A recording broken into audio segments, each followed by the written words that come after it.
Hi friends, welcome to Nila's kitchen. நம்ம இன்றைக்கி என்ன பார்க்க போகிறோம்னா, சாதாரண கோதுமை மாவு வச்சு பூரி மசாலா எப்படி செய்யலான்னு பார்க்கலாங்க. நான் அரை கிலோவுக்கு கொஞ்சம் கம்மியாக எடுத்திருக்கேன் மாவு.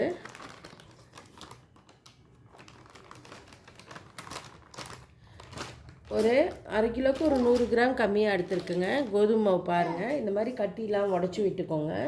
இப்போ இது கூடவே நான் என்ன பண்ணுறேன்னா, தூள் உப்பு அரை ஸ்பூன் போட்டுக்கிறேன். இப்போது இதை நல்லா மிக்ஸ் பண்ணிவிட்டு உப்பும் கோதுமாவும் பூரிக்கு இந்த கன்சிஸ்டன்சியில் நீங்கள் பண்ணிங்கன்னா தான் நல்லா பஃபலாக வரும். இப்படி நல்லா மிக்ஸ் பண்ணிக்கோங்க.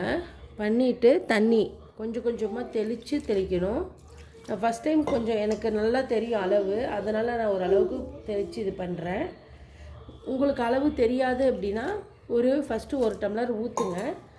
அதுவே உங்களுக்கு சின்ன டம்ளரில் ஊற்றுனீங்கன்னா கரெக்டாக இருக்கும்.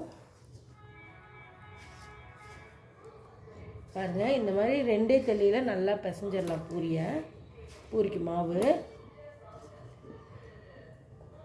இன்னும் லைட்டாக நான் தெளிச்சுக்கிறேன், வரேன்னு இருக்குது சைடெல்லாம். அவ்வளோதான். இது நல்லா இப்படி பிசைஞ்சுக்கணுங்க. நான் பிசைஞ்சிட்டு உங்களுக்கு காமிக்கிறேன். பாருங்கள், இந்த அளவுக்கு நல்லா பிசைஞ்சுக்கணும். ரொம்ப டைட்டாகவும் இருக்கக்கூடாது, ஒரு மீடியமாக இருக்கணும். சப்பாத்திக்குனா ரொம்ப சாஃப்டாக இருக்கணுங்க.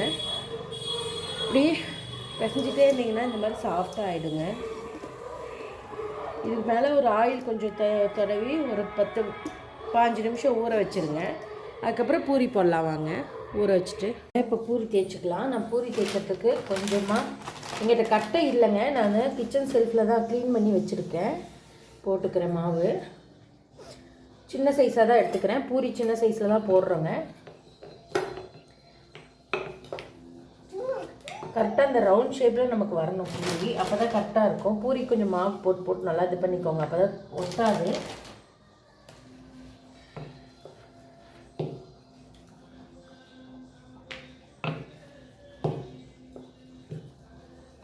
பாருங்கள், இந்த மாதிரி போட்டு ஒரு பாத்திரம் இருந்துச்சுன்னா இப்படி அமுத்துனீங்கன்னா கொஞ்சம் திக்னஸாக தான் இருக்கணும் பூரி. நமக்கு இந்த திக்னஸ் இருக்கணும், சப்பாத்திக்கு போகிற மாதிரி மெலிஷாக போடக்கூடாதுங்க. பாருங்கள், இப்படி ரவுண்டாக வந்துடுங்க. இதே மாதிரி எல்லா மாவும் தேய்ச்சி எடுத்துக்கலாம். இப்போ நான் பூரி போட்டு எடுத்துக்கிறேன். போட்ட உடனே இந்த மாதிரி அமுத்தி விட்டிங்கன்னா நல்லா புஷ்ஷுன்னு வந்துடுங்க. அவ்வளோதான், சூப்பரான பூரி ஆகிடும். பாருங்கள் எவ்வளோ சூப்பராக வந்திருக்குன்ட்டு. ஒரு சைடு நல்லா வேகட்டும், அப்புறம் அடுத்த சைடு மாற்றி போட்டுக்கலாம். எடுத்தோடனே மாற்றி போட்டுறக்கூடாது, ஒரு சைடு வெந்தோடனே இப்படி போட்டுக்கோங்க. பாருங்கள் எவ்வளோ ப்ரௌனிஷாக வெந்து சூப்பரான பூரி ரெடி ஆகிடுச்சுங்க.